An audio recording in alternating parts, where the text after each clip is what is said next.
sih waktu kalian manasin susu, tiba-tiba susunya menggumpal jadi kayak tahu?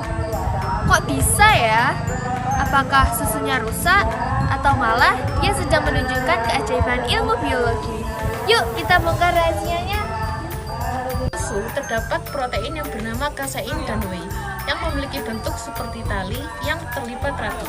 Ketika susu ini dipanaskan, terjadilah dua fenomena, yaitu denaturasi dan koagulasi. Apa sih itu? Yuk kita bahas. Saat suhu mulai naik dan susu mulai menerima energi panas, protein yang tersusun dari asam amino akan sedikit-sedikit berubah. Ikatan-ikatan yang menyatukan struktur protein akan berubah menjadi lemah dan pecah. Itu akibatnya yang menjadikan struktur asam amino menjadi tidak terlipat dengan benar. Itu yang dinamakan denaturasi. Kalau suhu makin tinggi, protein bukan cuma berubah bentuk, mereka bisa saling lengket dan menggumpal. Nah, namanya itu koagulasi.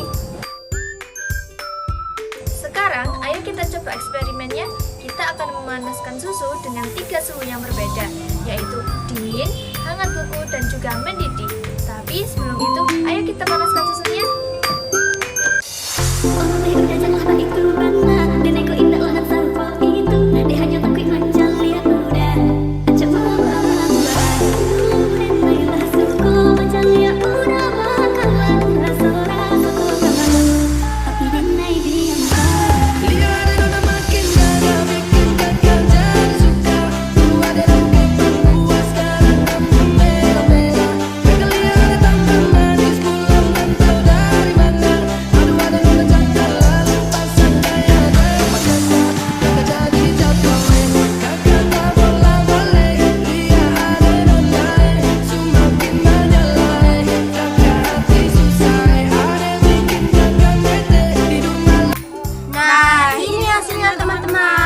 Kalau suhunya dingin, susunya cair, proteinnya aman. Nah, kalau di suhu mendidih akan terjadi denaturasi berat dan koagulasi. Nah, di sini susunya itu akan menggumpal.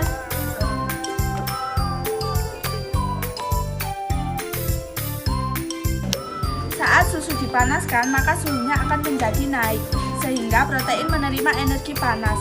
Setelah itu, struktur protein akan berubah dan mengalami denaturasi. Setelah denaturasi, protein akan menjadi lengket dan mengalami koagulasi. Setelah itu, protein akan membentuk gumpalan-gumpalan dan menjadi produk akhir.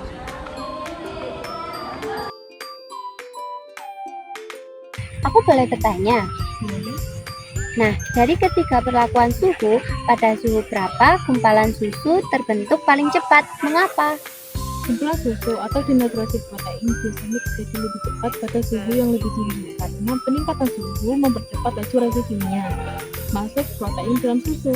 Denaturasi ini menyebabkan protein kehilangan struktur aslinya dan menggumpal, sehingga protein menggumpal itu terjadi lebih cepat pada suhu yang lebih tinggi. Aku mau nanya lagi, boleh? Boleh.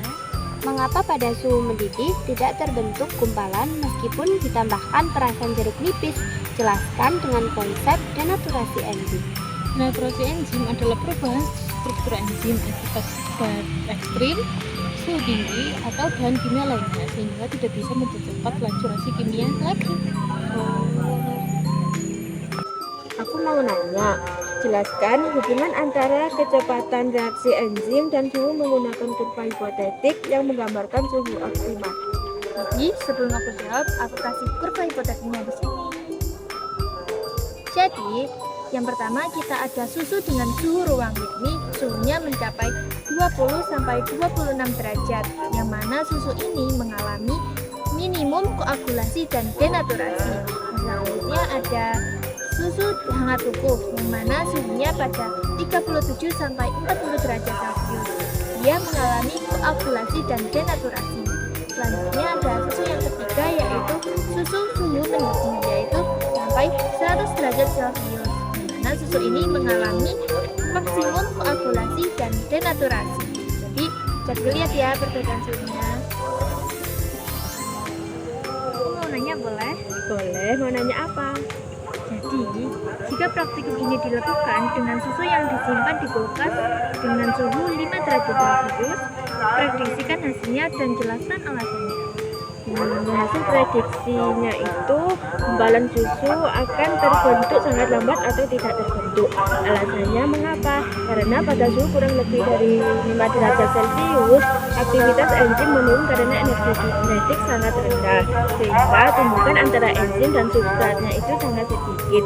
Akibatnya laju reaksi melambat dan penggumpalannya itu tidak efektif. Namun enzim tidak rusak secara permanen dan dapat aktif kembali jika dinaikkan ke suhu optimal. Aktivitas enzim di dalam tubuh manusia paling optimal pada suhu 30 derajat. Bagaimana tubuh menjaga stabilitas udara? Nah, tubuh itu cara menjaganya agar tetap 37 derajat Celcius itu harus melewati proses yang dinamakan hemostasis. Nah, ketika sistem saraf dan hormon mulai bekerja sama untuk menjaga tubuh. Ketika tubuh kita panas, seperti berolahraga atau demam, tubuh kita akan mengeluarkan keringat. Nah, itu agar menjaga tetap stabil. Lalu, ketika tubuh kita kedinginan, tubuh kita akan menjadi menggigil. Nah, itu agar tetap menimbulkan panas. Nah, semua ini dilakukan agar tubuh kita tetap stabil. Karena enzim tidak akan bekerja ketika tubuh kita tidak normal. Nah, karena agar normal harus tetap pada 37 derajat Celcius. Aku mau nanya lagi, kira-kira apa hubungan hasil praktikum ini dengan proses pencernaan protein dalam lambung manusia? Oh, hasil praktikum dari denaturasi dan koagulasi akan berkaitan dengan pencernaan manusia di dalam lambung.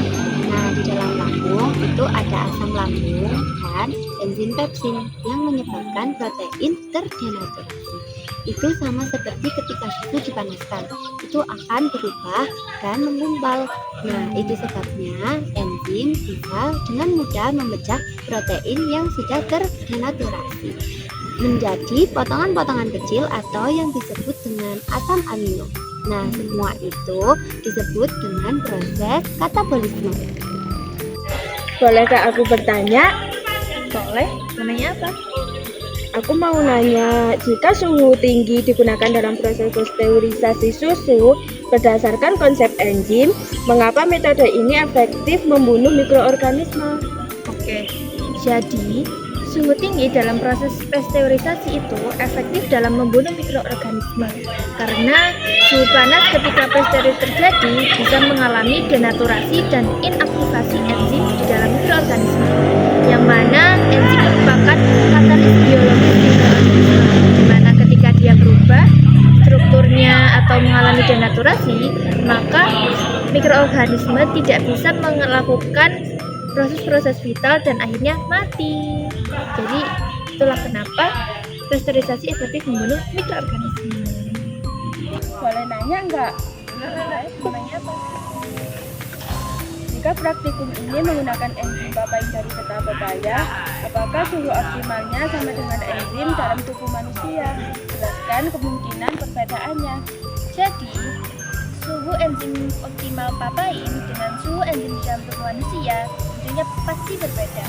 Yang mana biasanya suhu enzim pada tubuh manusia sekitar 37 derajat Celcius dan suhu enzim papain sekitar 50 sampai 60 derajat Celcius. Perbedaan ini terjadi karena enzim papain berasal dari tumbuhan tropis yakni pepaya, yang mana biasanya hidup di daerah yang suhunya lebih tinggi atau lebih panas. Jadi letak perbedaannya karena dua enzim ini berasal dari asal yang berbeda, yaitu dari tanaman dan juga diri manusia. Aku boleh nanya nggak? Boleh. Bagaimana pengaruh suhu yang terlalu rendah terhadap laju reaksi enzim dan apakah efek tersebut bersifat permanen atau sementara? Pertanyaan menarik. Suhu rendah bisa memperlambat laju reaksi enzim dan efek ini umumnya sementara jika suhu dinaikkan ke kondisi optimal. 3. Kamu dari tadi nanya terus, boleh dong buatin kesimpulan umum dari praktikum ini terkaitan peran suhu terhadap aktivitas enzim dan kaitannya dengan metabolisme sel? Jadi, praktikum